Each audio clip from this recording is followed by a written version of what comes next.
Alors justement, si nombre d'îles ont déjà captivé, nous ont déjà beaucoup captivé au gré de nos lectures, et déjà depuis très longtemps, depuis Ils étaient 10 à Shutter Island, en passant par Second Island ou encore l'île aux chasseurs d'oiseaux, on a remarqué quand même beaucoup de polars dont les décors étaient justement unis ces derniers temps. Il y a aussi Nico Taquian, il y a aussi Nicolas Lebel, Nico Taquian avec Respire, Nicolas Lebel avec La Capture, on a aussi les Camus avec Nos Amodiales, on a aussi Jean-Louis Guin, il y a Julie Owa qui va arriver sur le salon, aussi pour Jungle Pourpre. Comment vous expliquez ce soudain besoin de liberté ou d'évasion? Pas d'idée. Bon, plusieurs choses. La première, il y a ce côté, même si quand on se met à écrire dessus, on réalise qu'en fait l'île n'est pas du tout une évasion, mais plutôt un enfermement. À la base, quand on prend le thème de l'île, on a cette sensation, cette fantasmagorie de l'évasion, et peut-être que, on va le dire une fois, comme ça on dira peu après, peut-être qu'après justement cette période de Covid où on est resté enfermé chez nous, voir d'autres horizons, c'était plutôt agréable. Et puis il y a aussi le fait que, qu'est-ce que c'est un polar? Un polar, il y a un flic et un assassin, et à la fin, le flic arrête l'assassin. C'est le même scénario depuis des décennies, c'est une escroquerie séculaire. Et donc, le truc, c'est qu'on est tout le temps à l'écoute, nous, de se dire qu'est-ce qu'on pourrait raconter de différent? Qu'est-ce qu'on va vous présenter que vous n'ayez pas déjà trop lu?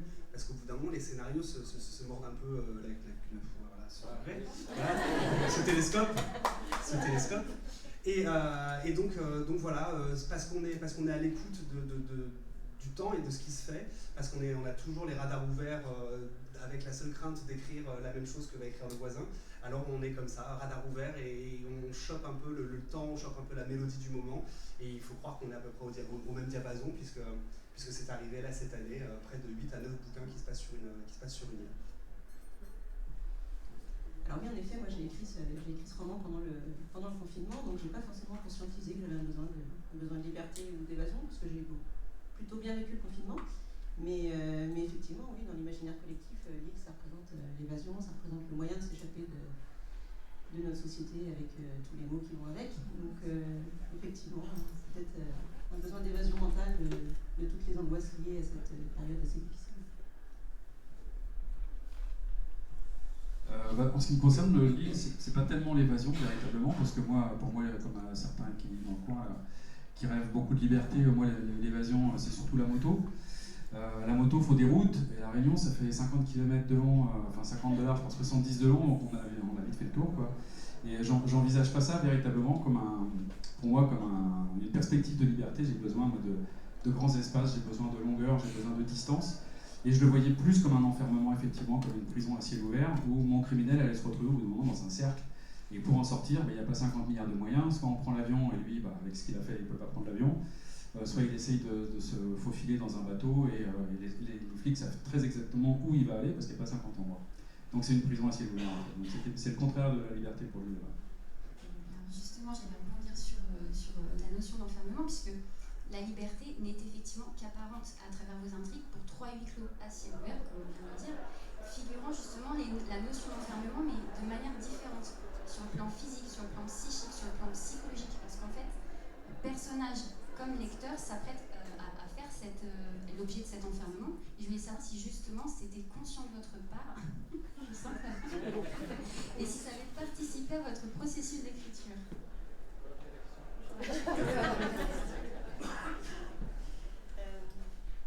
Alors oui, moi cette notion de liberté était parfaitement consciente au départ, parce que quand j'ai créé cet environnement avec des personnages sur une île sans loi, sans règles, vraiment livrés à eux-mêmes, ça m'a fait penser à l'état de nature, évidemment, qui a tant intéressé nos philosophes.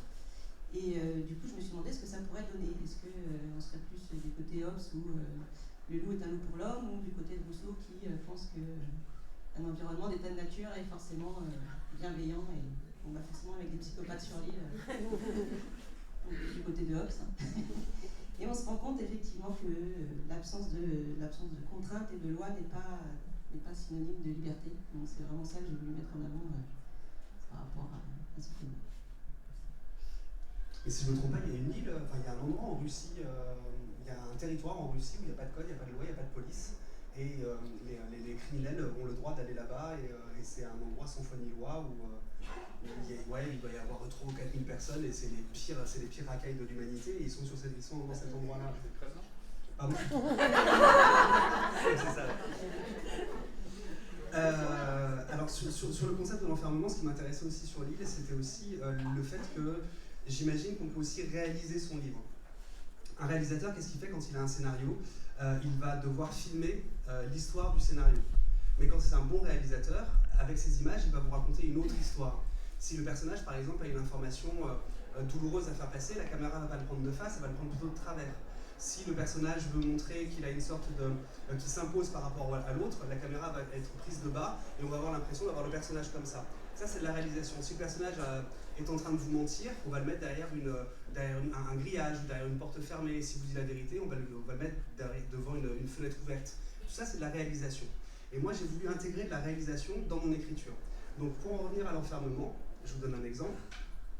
Dans mon bouquin, il y a une jeune femme qui va être prisonnière pendant 10 ans, qui va être donc découverte par les policiers, et elle va intégrer le programme de protection des témoins et de repentis, parce qu'elle est la seule à avoir des informations sur le monstre qui court encore, alors que les 9 autres victimes, elles, sont mortes. Donc, on va la libérer, on va l'emmener sur cette île, on va lui donner une nouvelle identité, et on va la mettre dans une résidence surveillée avec un policier. Si vous regardez réellement, en fait, je ne parle que d'enfermement. C'est l'histoire d'une jeune femme qu'on a découverte dans un cachot, qui a été enfermée pendant 10 ans. Quand on la sauve, on lui donne une nouvelle identité, donc qui n'est pas la sienne, donc obligatoirement elle est enfermée dans une identité qui ne lui appartient pas. On va la mettre sur une île, c'est à nouveau un enfermement. Dans une résidence surveillée, caméra, alarme, vitre par balle, c'est à nouveau un enfermement. Et on va la mettre en face d'un policier à qui elle n'a pas du tout envie de parler, donc elle se retrouve dans une situation, dans une relation aussi d'enfermement émotionnel. Eh bien, même si je ne l'écris pas, vous, quand vous le lisez, vous passez d'un enfermement à un autre, et comme un réalisateur va vous raconter une seconde histoire par-dessous l'histoire qu'il est en train de vous montrer avec ses images ou moi avec les mots, eh bien il y a cette seconde histoire qui arrive et qui vous enfonce un peu plus dans l'histoire principale. C'est ça que j'appelle la réalisation d'un roman, c'est réussir à raconter 2 histoires similaires, pourtant différentes, une avec les mots, l'autre avec les images.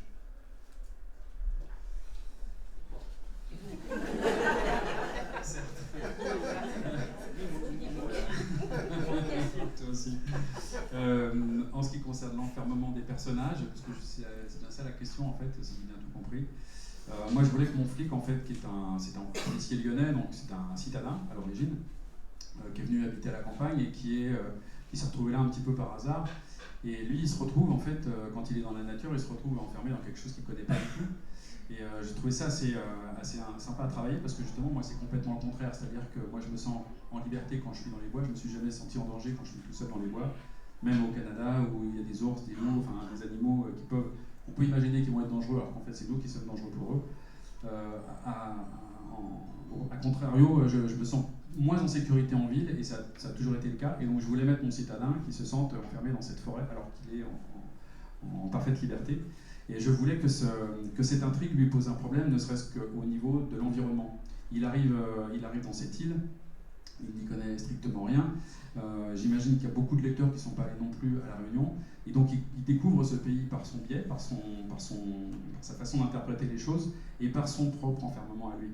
Et en fait, il se révèle dans cette histoire que l'enfermement est ailleurs et que ce sont des personnes qui sont liées par cette entité vaudou, ou soi-disant vaudou, qui, elle, va les enfermer parce que ce qui enferme, ce sont les humains, c'est pas la nature.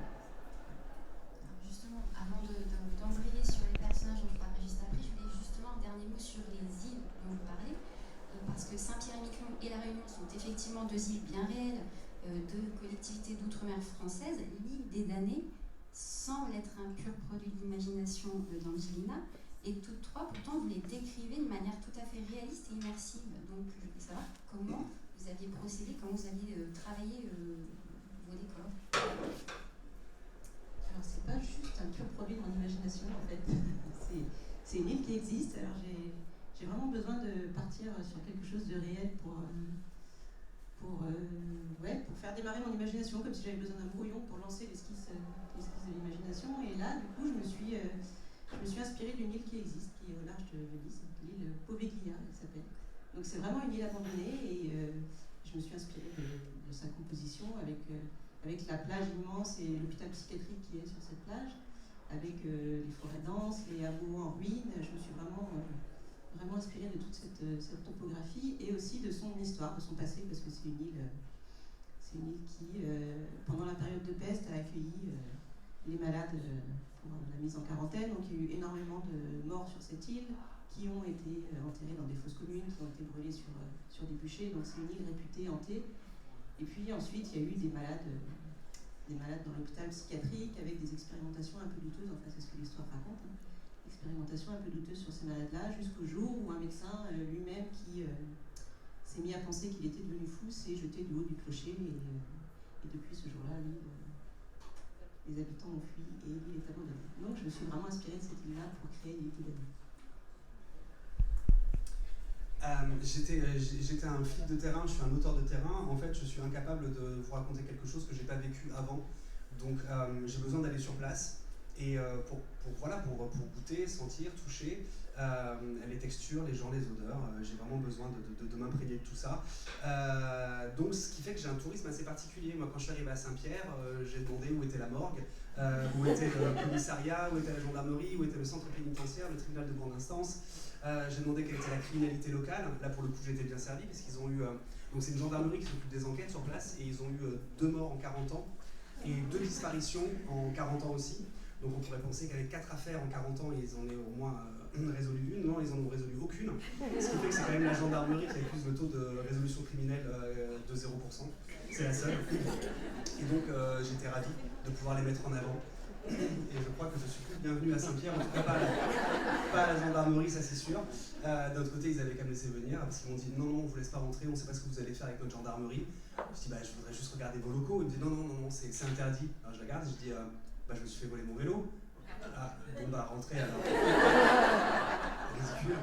Donc voilà, je leur ai dit écoutez, faites attention, dans tous les romans il faut un con, vous n'êtes pas loin de décrocher ça. Et puis en fait, comme j'aime beaucoup les gendarmes, il y a quand même une femme gendarme qui assure très très fort dans le bouquin. Sans elle, Coste serait bien embêté. Je ne sais plus à quoi je réponds, mais j'imagine que j'ai dû faire le tour de cette réponse. Justement, tu peux en poser la question parce qu'il a terminé.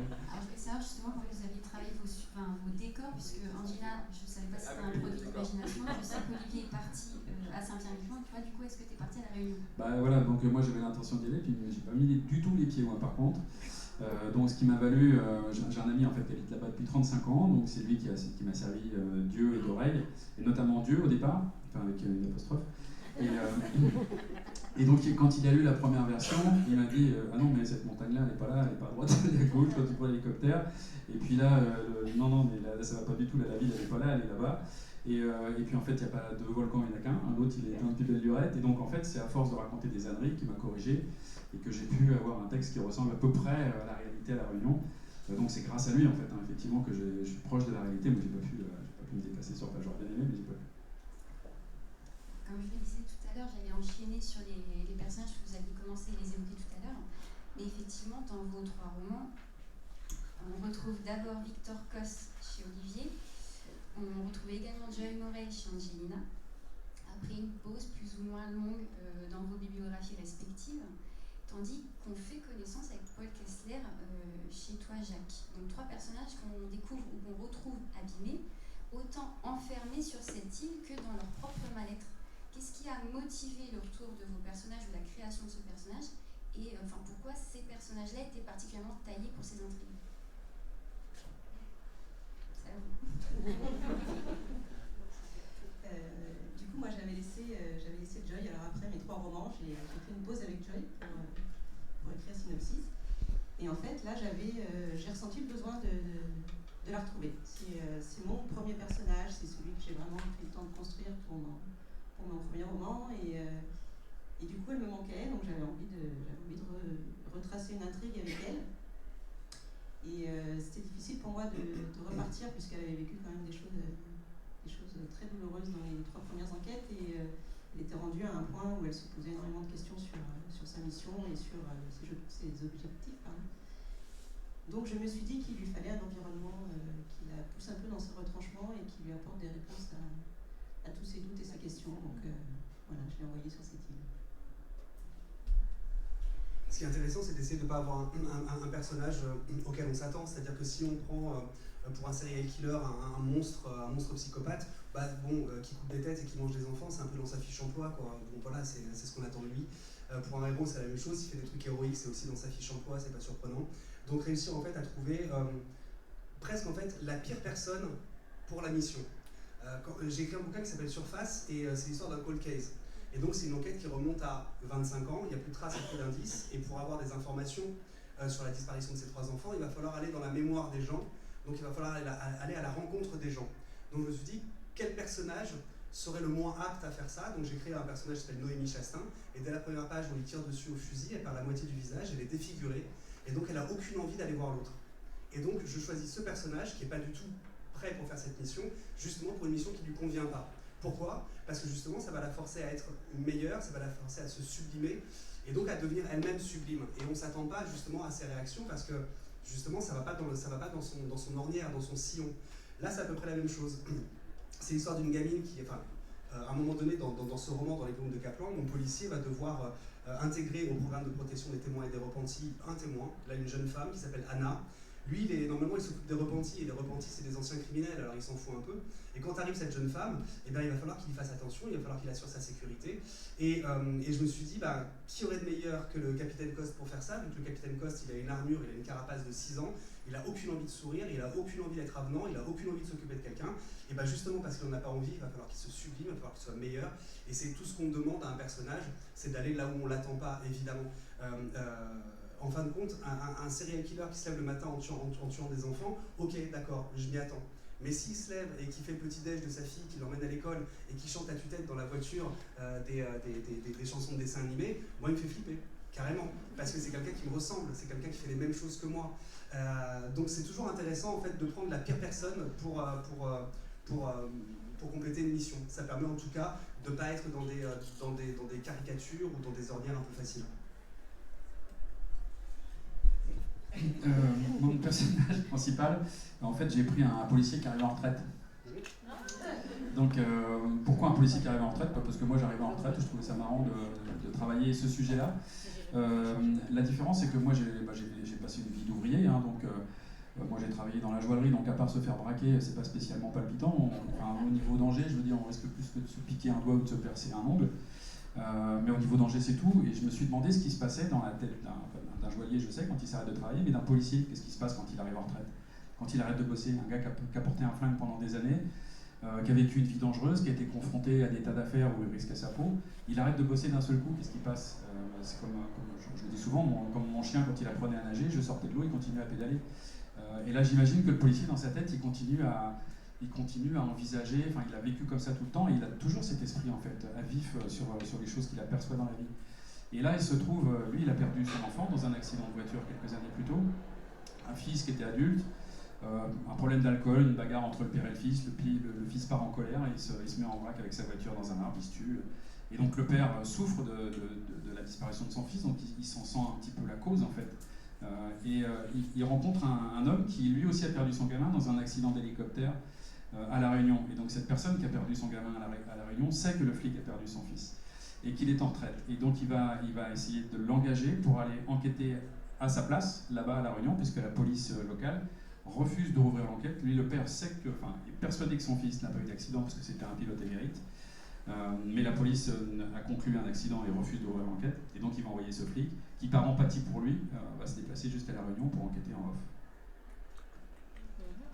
Moi, je me demande quel est ce flic en retraite qui m'a inspiré. Alors justement, là tu nous as bien présenté Paul Kessler, qu'on découvre effectivement qui va partir à La Réunion pour mener cette enquête à titre officieux. On a Victor Coste qui devient peseur d'âme à Saint-Pierre-et-Miquelon. Joy, tu l'as expliqué tout à l'heure, elle devient un peu infiltrée. Elle devient un peu agent infiltré bien malgré elle sur cette île prison où sont exilés les pires criminels du pays en échange d'un effacement pur et simple de la mémoire collective. Autant d'éléments qui nous laissent aussi penser que vous offrez à toute ou partie de vos personnages une renaissance ou au moins une seconde chance. Ou pas. C'est ça. Quand on propose la mission à Joy, donc la mission de se rendre sur cette île pour retrouver les deux personnes disparues, c'est le début des procès de certains membres d'un réseau de pédophilie qu'elle a démantelé dans les enquêtes précédentes. Et elle est complètement, donc comme je le disais tout à l'heure, elle est complètement perdue dans le rôle de sa mission, et elle se dit que ses membres, oui, vont être jugés, mais que c'est une pichenette dans une flaque d'huile, et elle sait très bien que le réseau va se reformer, et que ces personnes condamnées vont avoir droit à la période de sûreté, et qu'au bout de quelques années, voilà. Donc elle est très en colère après la justice, et elle a perdu foi en la justice. Donc elle part avec ça en elle, et sur cette île, elle va côtoyer des psychopathes, mais elle va aussi côtoyer des personnes qui ont commis effectivement un acte criminel atroce, mais qui n'ont pas le degré de psychopathie de certaines personnes. Et elle va découvrir une part d'humanité en certaines de ces personnes-là, et elle va se rendre compte alors de la difficulté que peuvent ressentir par exemple les experts psychiatres quand ils doivent se prononcer sur la dangerosité d'une personne, sur le risque de récidive, et sur les rétentions de sûreté dont on parle aussi. Donc elle va se rendre compte de toute cette complexité de l'esprit humain, et cette difficulté pour la justice de faire le juste choix. Donc ça va l'aider à avancer dans ces questionnements.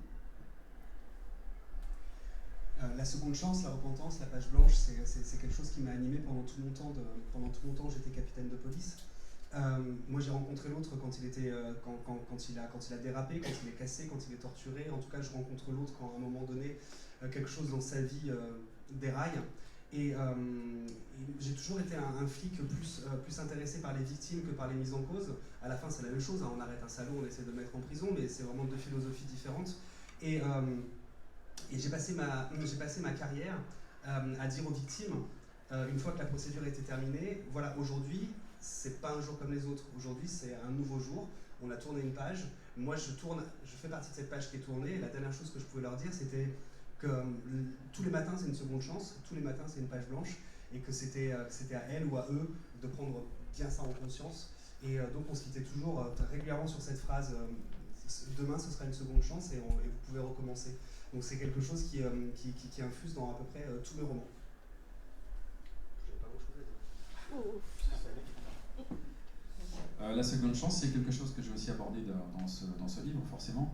Et je voulais que ce ne soit pas seulement le personnage principal, c'est-à-dire qu'il y a beaucoup de personnages secondaires qui ont une seconde chance dans ce livre, et à tout un tas de niveaux différents.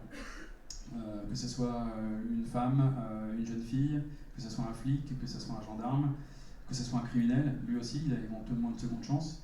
Mais il y en a certains qui savent la prendre et d'autres non. Et j'ai voulu que le plus possible de personnes dans ce livre puissent attraper leur seconde chance et en fassent ce qui leur semblait le plus adéquat et le plus profitable en fait à ceux qui étaient autour d'eux. Et alors j'essaie de tourner un peu autour du pot parce que je ne veux pas révéler spécialement le sujet central du bouquin, vous l'aurez compris, pour ceux qui l'ont déjà lu. Comment dire, le livre se termine sur un chapitre où précisément il y a une seconde chance pour une maman notamment, et c'est ça que je voulais particulièrement mettre en valeur à la fin de ce livre. Pour rebondir aussi sur ce que vous avez dit, et notamment la part d'humanité dont tu parlais, Angelina, l'ingéniosité de vos intrigues réside aussi dans le fait que dans vos personnages s'avèrent plus nuancés qu'il n'y paraît, chacun recevant malgré tout soit une part monstrueuse, soit justement un fond d'humanité, un peu à la manière du yin et du yang. Je voulais savoir ce que vous vouliez démontrer par là. Alors, moi, ce que j'ai essayé de mettre en avant, en tout cas, c'est qu'il n'y a pas de blanc, il n'y a pas de noir, on est tous en complexité, comme je disais tout à l'heure. Joy fait justement la rencontre d'une femme criminelle qui a commis un acte sur son mari, un acte atroce, et en fait, il y a une espèce d'effet miroir ou de vase communicant entre elles deux. Du coup, la criminelle va venir réveiller un peu la part d'ombre de Joy, celle qui la hante depuis sa première enquête. La part d'elle qui fait qu'elle se demande constamment si elle serait capable de passer à l'acte, et elle se sent de plus en plus proche de ce passage à l'acte, ce qui lui fait extrêmement peur. Et inversement, Joy va réveiller en la criminelle la part de beauté et d'humanité qu'elle pensait perdue, et du coup elle s'interroge sur le fait de la possibilité de redevenir celle qu'elle était avant de commettre l'acte. Et du coup, voilà, ce qui m'a intéressé là-dedans, c'est le concept de l'étiquetage. En criminologie, on parle d'étiquetage, de poser une étiquette sur un criminel une fois qu'il a commis un acte. On a tendance à définir cette personne par cet acte-là, et il y a le danger que cette personne s'identifie complètement à cette étiquette, et du coup ait beaucoup de mal à en sortir. Donc c'est vraiment... D'ailleurs, sur l'île, ils s'appellent eux-mêmes, alors qu'ils sont sortis de la société, ils sont sortis du milieu carcéral, ils s'appellent eux-mêmes par des surnoms qui reflètent les crimes qu'ils ont commis. Donc ça va être Cani pour cannibale, ça va être Sexo pour un détraqué sexuel. Enfin voilà, ils se mettent eux-mêmes une étiquette en rapport avec l'acte qu'ils ont commis. Donc c'est ça que je voulais mettre en œuvre. C'est un combat quotidien de ne pas redevenir un monstre, parce que déjà, je pense qu'à la naissance, on est tous des monstres, et qu'après, la société nous apprend à les notions de bien et de mal. Bah, j'en veux pour preuve que si dans une maternelle, les gamins faisaient 3 mètres et pesaient 80 kg, ce serait une putain de boucherie.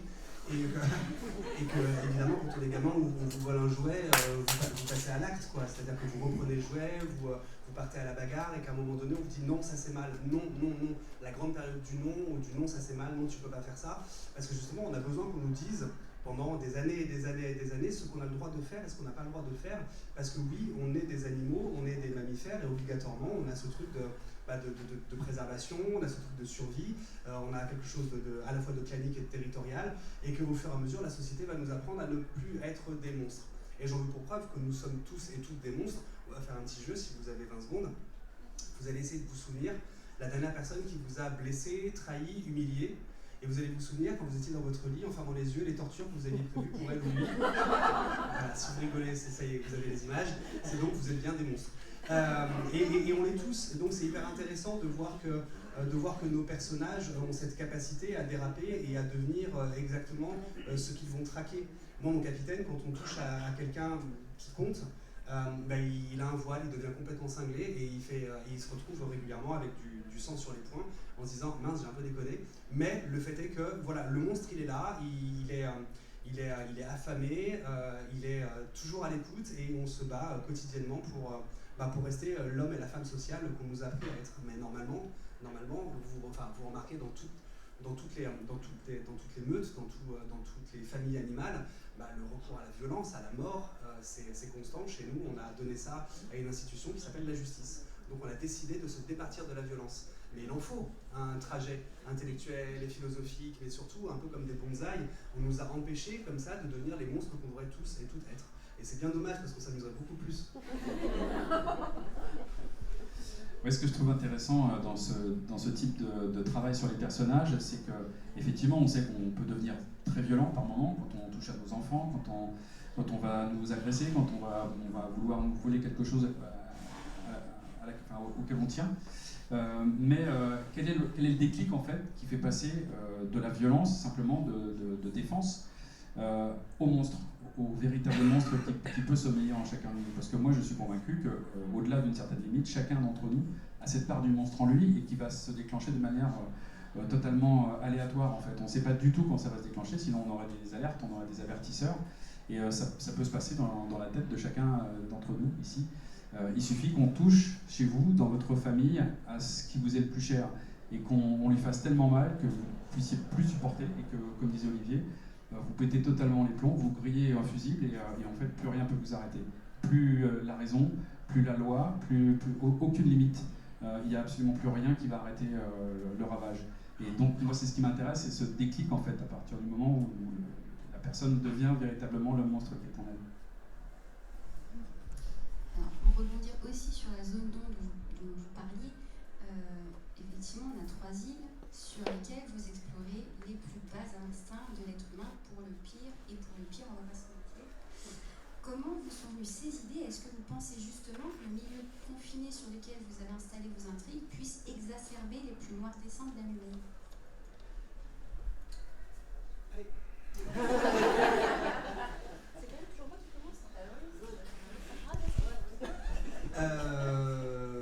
Comme c'est elle qui commence, généralement j'écoute pas en fait. Pardon, c'était quoi la question?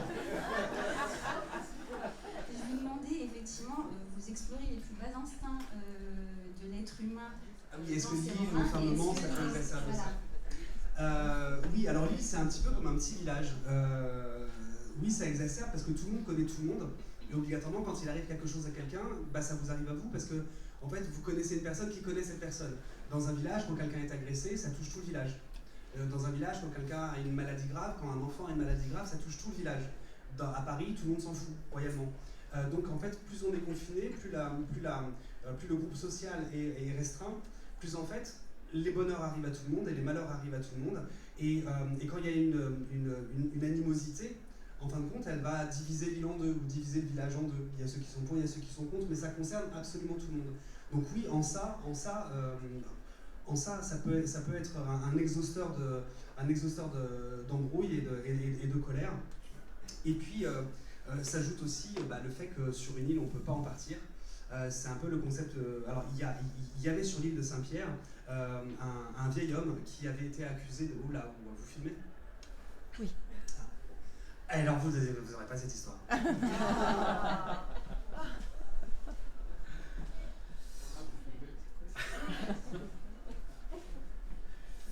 Du coup, j'ai perdu ce que je voulais dire. Est-ce que sur une île, ça exacerbe Oui, voilà, c'est ça. Merci. Voilà, ça revient. Il se trouve qu'à La Réunion, il y a une particularité qui existe à d'autres endroits, c'est l'histoire esclavagiste qu'il y a eu sur l'île. Et d'ailleurs, un des premiers trucs que rencontre Paul Kessler, il va chez un notaire pour récupérer les clés de la maison, où le gars lui explique en fait un petit peu l'historique de la population, comment au départ l'île était inhabitée, que les premiers arrivants étaient des Portugais, ensuite des Anglais, ensuite des Français, ça s'est bousculé, un coup l'un, un coup l'autre. Et puis en fait, des gens ont été réduits en esclavage pour cultiver le café, la canne à sucre, enfin pas mal de choses. Et puis au bout d'un moment, on les a libérés parce qu'on a aboli l'esclavage. Et puis on dit, bah voilà, donc ces gens qui sont partis, il y en a qui se sont évadés, on les appelait les marrons, donc ils partaient dans les montagnes. On dit, bah, les marrons, ouais, c'est sympa parce que c'était quand même principalement des Africains. Il dit, non, mais ça vient de l'espagnol, donc c'est pas du tout raciste. Et donc en fait, il y a une espèce de nivelage, en fait, de nivellement du racisme à la suite de cette historique de l'esclavage à La Réunion, qui marque énormément la civilisation là-bas et qui a généré dans cette enceinte, en fait, dans cette île, énormément de tensions, donc qui se réduisent maintenant, mais ce sont des choses qui sont toujours complètement intégrées à la civilisation là-bas. Pourquoi les choses s'enveniment, comme ça je termine mon truc, pourquoi les choses s'enveniment sur une île? Parce qu'en fin de compte, un village c'est une île, parce que pour partir du village il faut avoir un autre métier, il faut avoir un autre projet, un collège, un lycée, c'est une île. C'est-à-dire que quand vous avez une mauvaise réputation ou quand vous avez quelque chose de grave, vous ne pouvez pas partir du village, vous ne pouvez pas partir de l'île. Et quand vous passez votre année au collège et au lycée, vous allez supporter ça toute l'année. Donc il y a cet enfermement qui fait qu'à un moment donné, un souci que vous avez pu avoir en janvier va en fait vous tenir jusqu'en janvier de l'année prochaine, c'est-à-dire toute une année entière. Quand vous êtes dans une grande ville, en fait personne ne vous connaît, donc c'est pas bien grave, vous faites une bêtise et tout le monde l'a oublié. Mais dans un collège, un lycée, dans un village ou sur une île, eh bien vous vivez constamment avec cette casserole, vous vivez constamment avec ce que vous avez fait et vous ne pouvez pas vous en échapper. Donc oui, obligatoirement, ça a un exhausteur et ça envenime des situations qui auraient pu s'apaiser au fur et à mesure. Non, elles ne s'apaisent pas parce qu'elles sont répétitives et tous les jours, on va revoir les mêmes personnes et tous les jours, on va revivre les mêmes douleurs. Donc oui, c'est beaucoup plus complexe en fin de compte de ne pas avoir une sorte d'évasion, au moins géographique. Tu peux répéter la question, s'il te plaît ?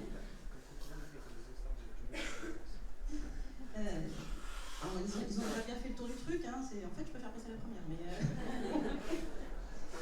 moi si je me base sur vraiment mon île de psychopathe, je dirais que en fait ces personnes-là sont animées de pulsions destructrices et effectivement dans ce huis clos naturel, les pulsions vont devoir se décharger dans ce groupe social limité, donc oui ça va forcément être quelque chose de beaucoup plus intense que s'ils pouvaient les décharger, je sais pas, par la sublimation, mais là on est dans un endroit clos où il n'y a personne, où il y a personne à part leur copain détenu, mais forcément que la violence va être exacerbée sur cette île.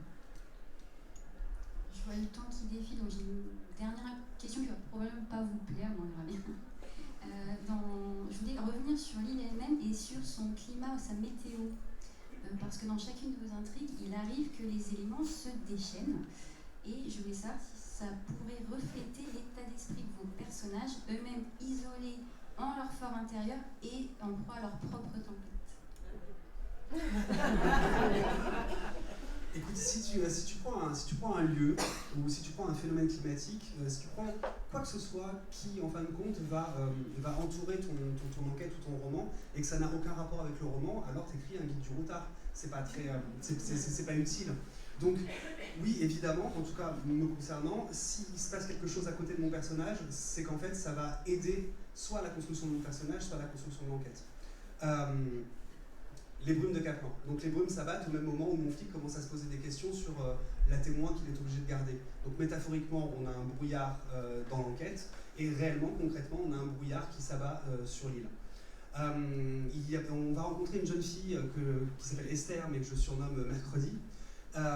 Et elle est en train de vivre un orage à l'intérieur d'elle parce qu'il lui est arrivé quelque chose, et aussi elle a des aspirations qui sur l'île sont complexes. Et donc il y a un orage en elle, et évidemment, un soir, je la fais asseoir sur un rocher, et elle va assister à un ouragan, qui est l'ouragan Larry, qui est passé au moment où j'y étais, un ouragan gigantesque qui s'est mis à faire bouillonner l'océan. J'ai vu des vagues de 16 mètres, 17 mètres passer devant moi. C'était magique, mais je ne l'aurais pas décrit si ça n'avait pas été utile. Je l'ai écrit parce que justement ça accompagne ce qu'est en train de vivre ce personnage. Donc oui, à chaque fois, c'est un peu comme pour les fausses pistes. Si on se met à décrire un endroit et qu'il n'est pas spécialement utile, c'est un peu comme pour les fausses pistes, quand on dit « Ah bah ça fait 60 pages que je vous fais croire qu'on tourne à droite, en fait c'est à gauche », bah pour moi, on a juste perdu 60 pages. Il faut que les fausses pistes soient utiles, et il faut aussi que les choses qu'on décrit, que les choses qu'on décrit apportent quelque chose au roman, sinon c'est du remplissage de pages. Oui, tout à fait d'accord, c'est pareil. J'ai utilisé aussi le climat de la Réunion au moment critique en fait pour l'intrigue. C'est l'évidence, mais bon, il y a tellement d'orages et tellement de tempêtes là-bas que ça peut aussi passer pour quelque part un hasard. Mais il faut que ça accompagne l'action, c'est vrai que ça magnifie l'action, c'est l'évidence. Je crois que dans ces endroits-là, la météo est aussi exacerbée que la violence dont on parlait avant. Donc effectivement, oui, il y a des orages et des tempêtes et de la grosse pluie, et ça rajoute aussi à cette ambiance un peu oppressante et qui met en difficulté les personnages, parce qu'il y a une difficulté à voir, une difficulté à se repérer sur les lieux. Donc ça vient rajouter. Après, faire le lien avec ce qui se passe dans l'esprit de mes personnages, j'espère que oui, on peut le faire, et que du coup, après la tempête arrive le calme. Donc pour mon personnage, j'aimerais bien. Dernière question, parce que je sais que le temps défile beaucoup trop vite. Justement, vos personnages, vers quel horizon envisagez-vous de les conduire dans peut-être de prochaines intrigues? En France. Alors, pour le Capitaine Coste, à la base, c'était une trilogie et je voulais pas en faire un numéro 4, mais bon, visiblement, il faut pas que je me fasse confiance ni que je m'écoute. Donc, il y a un numéro 4. Et pour ceux qui n'ont pas lu, soit celles ou celles qui vont le découvrir, si vous lisez avec attention, le Capitaine Coste se pose 2 fois la même question au sujet de l'âge de quelqu'un, et c'est exactement la suite des aventures du Capitaine Coste. Elles sont déjà intégrées dans le roman précédent. Donc il a encore une aventure. J'ai réussi à le détruire professionnellement. Là, je le détruis humainement. Je pense que je peux encore. Il reste encore des morceaux qui sont pas cassés, et je pense que je peux aller jusqu'au bout. Pas parce que je suis un pervers, pas parce que j'aime le faire souffrir, mais tout simplement parce que je pense qu'il n'y a rien de plus chiant que l'histoire d'un homme heureux. Et que, donc voilà, on va aller jusqu'au bout sur ce personnage-là. Moi en France aussi, comme Angelina. Ça va se passer du côté de Lyon, entre la Provence et Lyon. Donc ça va complètement changer de registre aussi. Avec Paul, du coup, ou pas? Avec Paul Kessler. Et ça ne sera pas le prochain bouquin, ça sera celui-là. D'accord, ok. Est-ce qu'il y a des questions dans la salle?